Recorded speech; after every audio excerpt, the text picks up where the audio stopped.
Topic of our satsang is the law of karma, bondage or soul release. Most of the time, what do we think about karma? I think we think of it as something which brings suffering when we are going through a difficult period in our life. What do all our friends say? अरे ये तो कर्मा है, कोई बात नहीं, चला जाएगा, सफ़र तो करना ही पड़ेगा. So we have to it almost feels we have to ponder our way through this punishment that has been sent to us by the divine.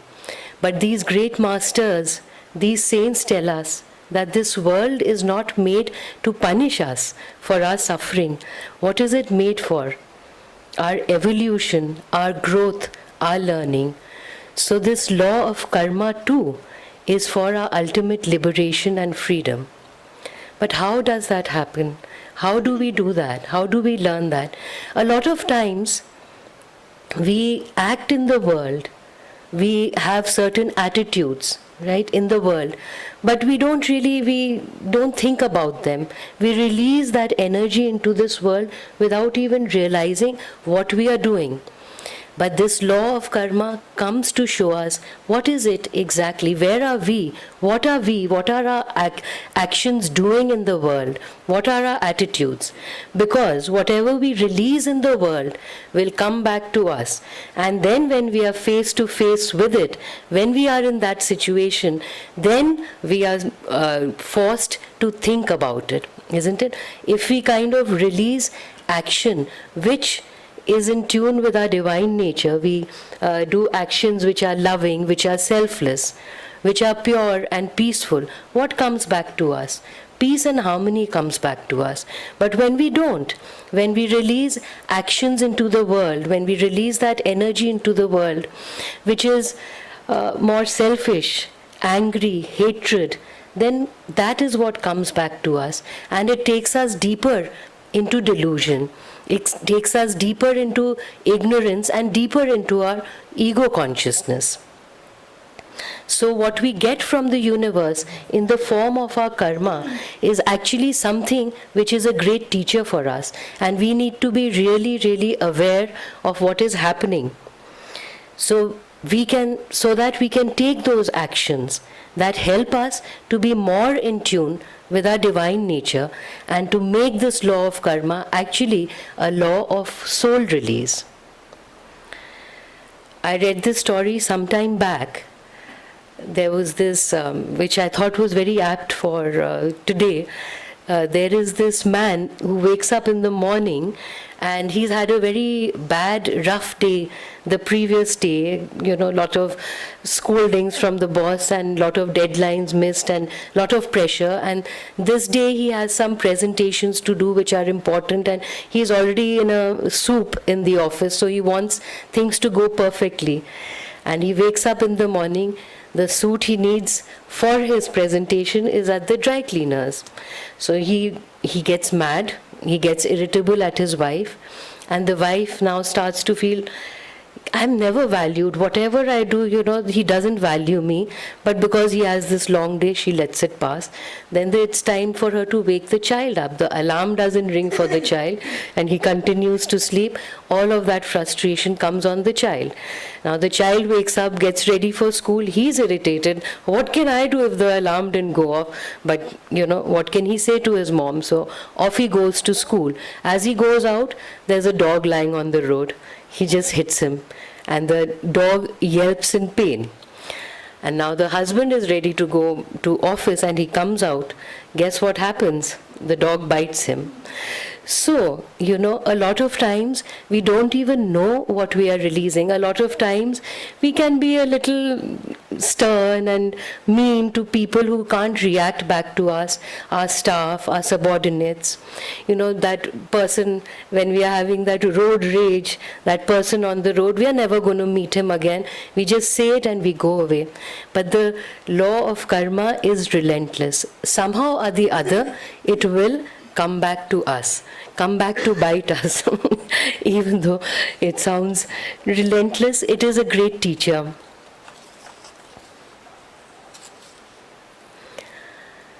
But only the action is not enough. even the thoughts, the intentions that we have can come back to us in the similar reaction, in the same way to us. Yoganandaji said that thoughts are things. They are not just something airy-fairy, and I can think bad about people. No, we can also see that in our daily life. If we have fear, don't we say, I'm feeling that little nausea or butterflies in the stomach. When we worry, we get that headache. Stresses create so many diseases. So thoughts are things. So we need to be very careful about that energy that we release into this world. We need to reflect as we are on this spiritual path about what are the thoughts, the energies that we are releasing. And that can be a great way to really change ourselves. There's this story Swami Kriyananda writes in the Art and Science of Raja Yoga book. Maybe some of you have read that. So Yoganandaji had a disciple who would keep getting into accidents. And he's like, he comes to Yoganandaji and why are these accidents happening to me? I do my sadhana, I'm trying to do good, I'm doing my good karma. But all of these inexplicable accidents seem to keep happening to me. And Yoganandaji said, that's happening because you have a careless attitude. And he's like, what? No, it wasn't my fault. Those accidents weren't my fault. It wasn't due to my carelessness. And he goes away and he's like a little annoyed also that he's blaming me. I'm the victim here. So he goes and this continues to happen and Yoganandaji keeps telling him, you have a careless attitude. And then finally the light shines and he realizes I should reflect on what he is saying, and he realizes that he does have a careless attitude, and he starts to change little by little his actions as he goes about his daily work. And you'd be surprised, he had accidents where he was just driving and somebody comes from the back and thokos him, or he's in the parking lot and somebody just comes and hits him, So these kind of accidents were happening which on the face of it didn't look that it was his fault. But then when he started to change himself from the inside, all of these accidents stopped happening to him. So our thoughts are real energy, and again they are a teacher for us of how we can learn really what's happening within us and change ourselves so that outside world changes for us as well. So if the buck stops here, why do we blame the people and the situations in our life? A lot of painful situations happen to us, right? Yeah, they are painful. There are a lot of challenges that come to us. Isn't it hurtful all the time? And then what happens? The first reaction is, I need to hit back in that same coin. But that's what we need to reflect about. Where is it coming from? Have I released this energy into the universe that is coming back to me? If we can reflect on that for a moment, then we can treat these people also as our teachers, because they are the instruments of our karma. They are telling us exactly what's going on within us. So when we teach them, when we accept them as our teachers, we are grateful to them, then we can be more understanding, relaxed, and think about the karma and change it. Sometime back, I had this friend who would, keep needing something from me, which was fine, that's what friends are for and everything. But long time back, I had asked her for something, she hadn't done that. Then after some time, recently also I asked her, and there were some excuses or the other. And immediately I felt a contraction of my energy, right? Why is she taking advantage of me all the time?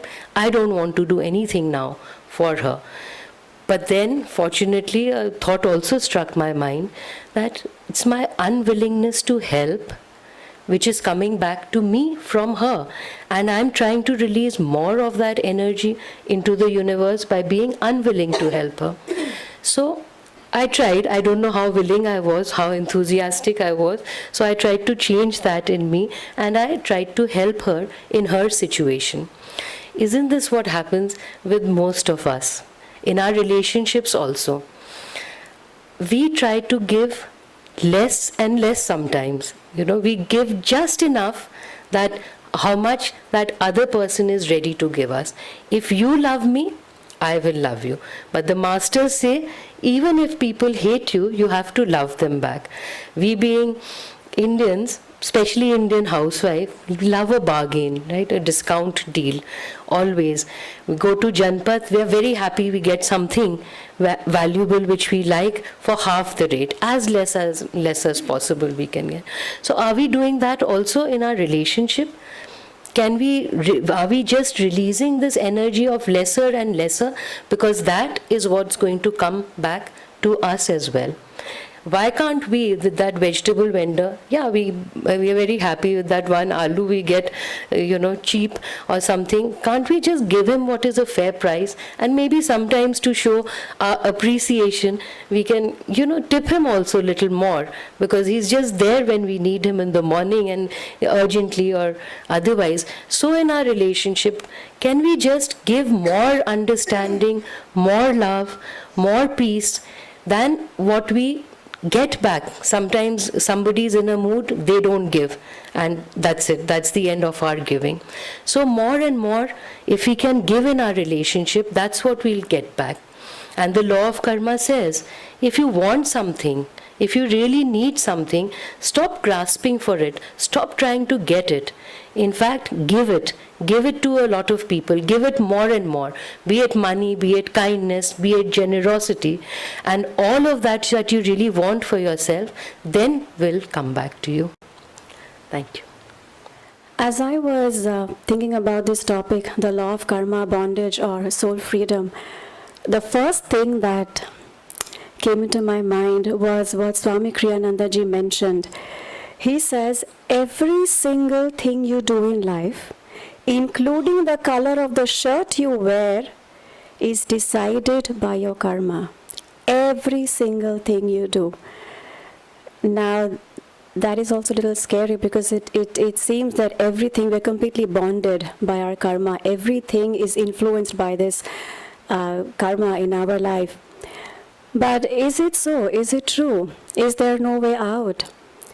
It's not like that.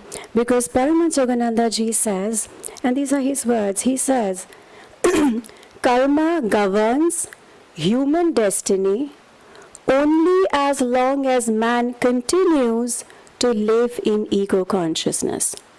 Karma governs human destiny only as long as man continues to live in ego consciousness. So Paramhansa Yogananda ji says that ego consciousness is the problem. And what is this ego consciousness? It is living, it is reacting to situations, whatever is coming, reacting through our senses.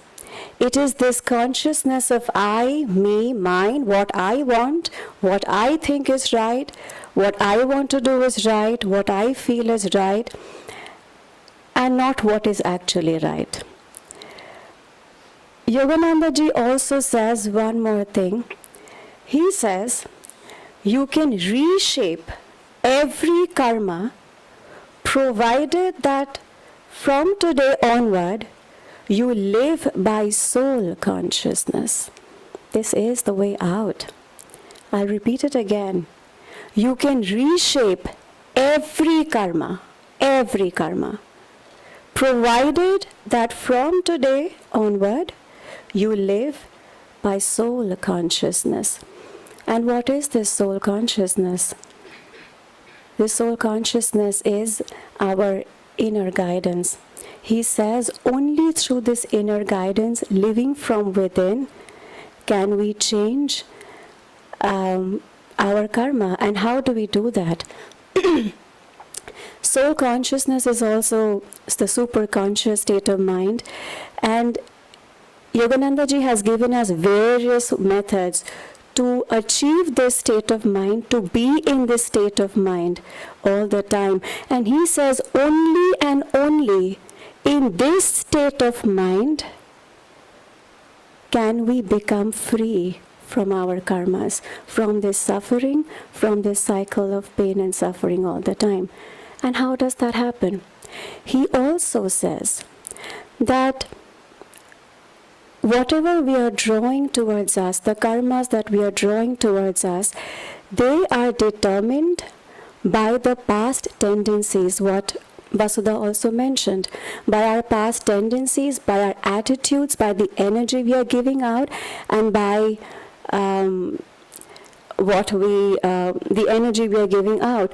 And he says that it is determined by our tendencies of all the past lives, how our attitude is, how our tendency is, but he also says that it is determined by how you lead your life today, now.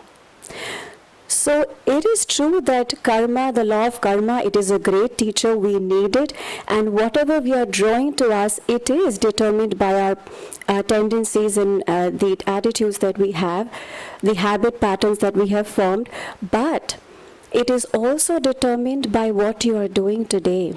And what you do today can really change your karma, however you're facing.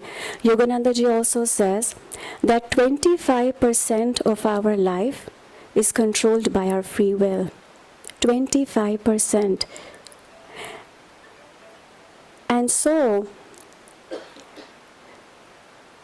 the choice is of ours, what actions we want to do, how we want to. And also Vasudha just mentioned that thoughts are karma, and the tendencies that we have, that influences our consciousness, our thoughts, and by changing our thoughts, our consciousness, we can also change our karma. And I have one of my cousins, I really saw this happening in front of me, and these statements that Yogananda ji has said, they are really, really powerful. This is the only way that we can really change our karma. And so I had this cousin of mine, and he was diagnosed with, it was during the COVID times, he was diagnosed with a failed liver. So his liver stopped working, and the doctor said, you have around 2 months or so, and you need to do a transplant or your life is in danger. So, this karma was a huge karma. There was a lot of suffering in the family and in him. And they had the money, luckily, and so they did find a donor. They, to pay a large sum of money to get that donor. And the operation almost date was also fixed. Everything was fixed. And suddenly he heard that I am into meditation and these kind of spiritual practices. And so he just called. He could have just given up on life and in self-pity and, done nothing about it. But instead, he chose to act in a different way today, and he called. And he said that whatever you are doing, can we just do it together? Can you also do it with me? This meditation and all, I want to try. And he asked the doctor how much time I have if I want to try these things. And the doctor said, yeah, you can try for a month and see. And so he's from Bombay, so we were doing it in Zoom. So we used to do certain exercises. He was on bed, so he was not able to move. And we were doing some exercises, and then we used to meditate for a bit. And then we used to do affirmations. Affirmations which Yogananda ji has given, and a very powerful one that he kept on doing was that I am a child of God, made in the image of God. If God is perfect, hence I am perfect. He kept on saying that again and again. Every day we did a new affirmation, and every day he affirmed his true nature. The true reality that is that we are a part of God, we are a spark of God. He directed his energy, his thoughts towards God. And we did it for 1 month, and then he went to the doctor again for his checkup. And the doctor was amazed to see that the liver was responding, which was a failed liver. It was responding. This has great, immense power. The doctor said, do whatever you are doing for 1 more month and let's see. We kept on doing these affirmations. We kept on doing. His thought was changed. His consciousness was changed. And it was changing his karma. And again he went in the next month. The doctor said, your liver is really doing better. Continue doing what you're doing. We continued doing what we were doing for 6-8 months. And after that, the doctor said, you don't need a transplant anymore. Your liver is working fine. This has happened in front of me and I was in tears. Neither I was doing with an intention of curing the liver. I mean, I had no clue about it. Neither he was doing. We were just trying. And just in trying, this happened. There was another one of my friend, and she was having a little bit of a husband-wife relationship, so little ladai jagda. So she was really sad that, what do I do, and this is not working out, and this and that. And we were just talking, and just out of nowhere, I just said, oh, Yogananda ji has given this peace and harmony prayer. Why don't you try that? Just send out loving energy, blessings and prayers to him silently, and let's see what happens in some time. And she messages me about 3 weeks or something, and a long message that I've been doing this, and gradually the husband's behavior changed. And she was in tears because she had lost hope. And gradually it changed. He was also loving. As Vasudha said, whatever we sow, that is what we're going to get. This is the law of karma. And this happened. These are true stories that has happened. She gave out love. She got back love. She gave out prayers and blessings. That is what she was receiving, a good behavior from her husband again. Yogananda ji, in his astrological chart, it was written that he was going to be married thrice. And he was going to be widowed also thrice. Now he is a Swami, and Yogananda ji burnt that astrological paper, and all the ashes he put in a bag, and he wrote on the bag, all seeds of past karma cannot germinate if burned in the fire of divine wisdom. All seeds of past karma cannot germinate if burned in the fire of divine wisdom. And this divine wisdom is only possible in the superconscious state of mind, in soul consciousness. And Yogananda ji says a very powerful way to attain this state and be in this state is by daily meditations. That is what he did. He has given us a technique of Kriya Yoga, meditation technique. He says it is one of the most supreme yoga techniques. And it is this technique which can burn the seeds of karma in you, in your spine, before those karma will manifest in your life. It burns it even before that, just by doing these practices. You can change it. And he says this Kriya Yoga technique, this meditation technique, also will dissolve the ego, and it helps us to make that God contact, to make that soul contact, to stay in that divine consciousness. So now, law of karma is there. It is very powerful. We need it. It is a teacher. But it doesn't govern our destiny. It is not a bondage. The freedom from it, it is in our hands, and it is not completely governed by your past actions, by your past attitudes, but it is what you will decide to do today. So it is in our hands what we do today, whether we want to keep it as a bondage or whether we want to really make it a soul freedom. Thank you.